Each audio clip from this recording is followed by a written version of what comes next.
Alors, même exercice ici que le précédent. On va placer sur ce seuil trigonométrique les différents points K, L, M, N, P et Q, dont ici on donne l'abscisse curviligne. Alors pour le point K, abscisse curviligne, moins 17 pi sur 3. Là on a quand même des nombres qui sont assez grands par rapport au dénominateur. Donc ce que je vais faire, c'est de déterminer pour le premier cas la mesure principale de moins 17 pi sur 3. Donc comme d'habitude, j'écris 2pi, qui correspond à un tour complet, sous forme d'un quotient dont le dénominateur est le même que celui-ci, c'est-à-dire 3. Et pour retrouver ici, on multiplie 2pi par 3, ça fait bien 6pi. On a bien l'égalité. Donc je sais qu'un tour, c'est 2pi, mais avec ce quotient, c'est 6pi sur 3. 2 tours, c'est 2 fois plus 12pi sur 3. Et donc je vais chercher le multiple de 6, le plus proche de 17. Pour ce cas, je vais chercher le multiple de 12, le plus proche de 47. Là aussi, multiple de 12, le plus proche de 49. Là, c'est un cas particulier, on va faire plus rapidement. Là, on va chercher le multiple de 8, le plus proche de 13. Et ici, le multiple de 6, le plus proche de 22. Voilà. Parce que je ne vais pas à chaque fois réécrire 2pi égale, je vais faire directement pour cela. On a bien compris, on multiplie par 2. 6 fois 2, 12. Je cherche le multiple de 12, le plus proche de 47. Et là, je cherche le multiple de 6, le plus proche de 17. À cause du 6pi sur 3. Alors, 6 fois 3, 18. C'est donc 18 qui est le multiple de 6, le plus proche de 17. Donc je réécris moins 17pi sur 3 comme. Alors cette fois-ci, je n'oublie pas le moins. Quand je travaille, j'enlève le moins pour faire cette étape-là. Ensuite, en réécrivant moins 17pi sur 3, j'intègre le moins. C'est moins, donc j'avais dit que c'était 18, le multiple de 6 le plus proche de 17. Donc moins 18pi sur 3, et pour compenser, il nous faut ajouter pi sur 3. Voilà. On reconnaît de toute façon ici du pi sur 3. On le retrouve là, pas de problème. Et donc ça va nous donner moins 18pi sur 3, ça va nous faire donc ici moins 6pi plus pi sur 3. Et puis ça, c'est 2 fois moins 3 fois pi, plus pi sur 3. Voilà. Pi sur 3 est bien dans l'intervalle moins pi, pi. C'est une forme particulière. On reconnaît ici la mesure principale qui est pi sur 3. Alors pi sur 3, il suffit de le placer. On l'a déjà ici. Donc là, on a les angles remarquables. On a pi sur 3 et qui est ici associé au point K.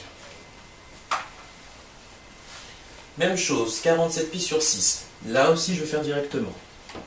47pi sur 6 égale multiple de 12, le plus proche de 47. 12 fois 4, 48. C'est donc 48. Donc je l'écris comme 48pi sur 6. Et pour compenser, il nous faut enlever pi sur 6. Égale 48pi sur 6. Ça nous fait 6 fois 8, 48. Donc 8pi moins pi sur 6. Et 8pi c'est quoi? C'est 2 fois 2. 2 fois 4pi. Moins pi sur 6. Voilà. Alors pourquoi je fais l'étape? Pourquoi je réécris à chaque fois moins 6pi comme ça? C'est juste pour indiquer c'est de la forme 2kpi plus un certain nombre qui se trouve bien dans l'intervalle moins pi, pi, qui désigne la mesure principale. C'est juste pour bien montrer ici que j'ai bien un multiple de 2pi. Moins pi sur 6 se trouve bien dans l'intervalle moins pi, pi. C'est donc la mesure principale. Donc 47pi sur 6 est une mesure. Alors comment je place moins pi sur 6? Je reconnais l'angle remarquable pi sur 6. On a l'opposé. Donc je construis le symétrique de ce point par rapport à cet axe. Donc ça c'est pour le point L. Donc là je vais tracer la perpendiculaire, la parallèle plutôt, à cette droite qui passe par ce point. Voilà, je construis ici ma parallèle, et là j'ai le point L qui est associé à mon pi sur 6. Alors, même principe pour 49pi sur 6. 49pi sur 6, Multiple de 12 le plus proche de 49, c'est 48. Donc 48 pi sur 6, pour compenser, j'ajoute pi sur 6. Voilà. Et là, ça nous fait combien? Ça nous fait aussi 8 pi plus pi sur 6. On a bien 2 fois 2, 4 pi. 2 kpi plus un certain angle qui se trouve bien entre l'intervalle moins pi pi. C'est donc la mesure principale de cet angle. Pi sur 6, un angle remarquable, on l'a déjà ici, et ça va être le point M.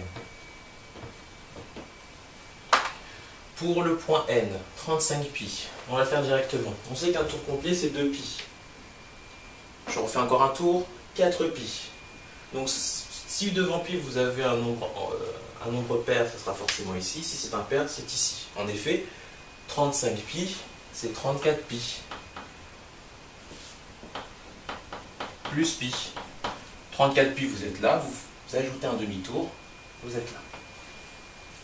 Je vais placer directement. Ici, c'est notre point. Associé à 35 pi. Alors, 13 pi sur 4. Je cherche le multiple de 8, qui est le plus proche de 13. 8 fois 2, ça fait 16. 8 fois 2, 16, alors que 8 fois 1, ça fait 8. Donc 8 fois 2, 16, c'est donc 16 qui est le plus proche. 8 est un peu plus loin, donc 13 pi sur 4. Donc 8 fois 2, 16, donc 16 pi sur 4. Et pour compenser, il nous faut enlever 3 pi sur 4. Donc ça me fait ici 4 pi moins 3 pi sur 4. Et 4 pi, ça s'écrit bien comme 2 kpi, 2 fois 2 pi. Voilà, plus moins 3 pi sur 4. Ça, c'est bien dans l'intervalle moins pi, pi. C'est la mesure principale de cet angle. Alors, comment je place moins 3 pi sur 4? Donc, déjà dans moins 3 pi sur 4, il y a du pi sur 4. On reconnaît ici, hop, un angle remarquable. Il y a un moins, je vais partir dans ce sens-là. Donc, une fois moins pi, une fois alors. Là, il faut que je le fasse 3 fois. Donc, en partant de pi sur 4, moins pi sur 4, c'est le symétrique, je suis ici. Donc, hop, je vais tracer ici la parallèle. Voilà. Donc ici, c'est moins pi sur 4 que je fais une fois. Moins 2 pi sur 4 que je fais 2 fois. Moins 2 pi sur 4, c'est moins pi sur 2. Donc je suis ici. On a pi sur 2, moins pi sur 2. Et enfin, moins 3 pi sur 4, je le fais encore une fois, je suis ici. C'est la bisectrice de cet angle qui va couper cet arc à un point qui va être ici, qui va être associé au réel moins 3 pi sur 4. Donc là, je vais prolonger les pointillés. Et là, ça va être le point P qui est associé au réel moins 3 pi sur 4. Voilà. Alors, là, je fais par des constructions, mais je pouvais directement arriver là en remarquant que moins 3 pi sur 4, c'est moins 4 pi sur 4. Un 3, quand même assez proche de 4, donc j'ai écrit directement 4. Et pour compenser, j'ajoute pi sur 4. Et ça fait combien? Ça fait moins pi. Je pars de pi sur 4, et qu'est-ce que je fais? Un demi-tour. Peu importe le sens. Là, c'est moins pi, ce serait ici. Voilà, de toute façon, plus pi ou moins pi, j'arrive au même endroit. Et donc là, on a bien construit le symétrique de ce point par rapport à O. On l'a ici. Ou sinon, on fait une fois moins pi sur 4. On est ici. 2 fois moins pi sur 4. 3 fois ici. Moins pi sur 4, on est là. Et pour moins 22 pi sur 3, même chose. Mesure principale. Je cherche le multiple de 6 qui est le plus proche de 22.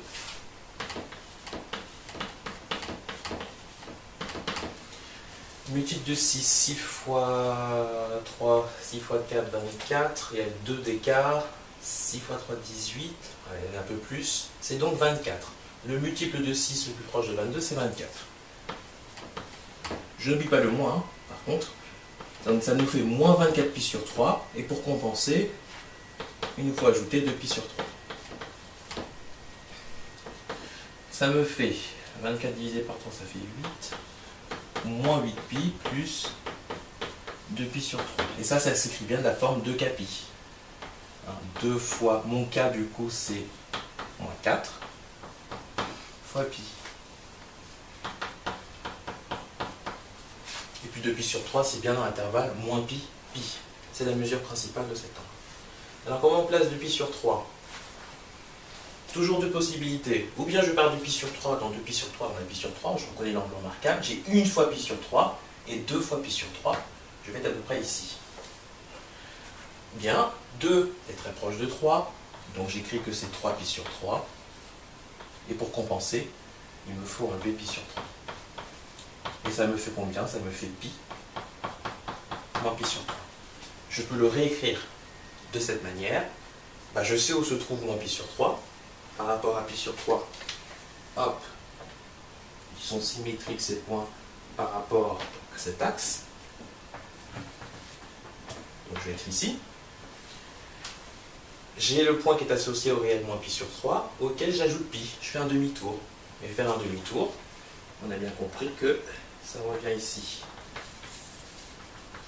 Pour trouver le point Q, à construire le symétrique de ce point par rapport à O.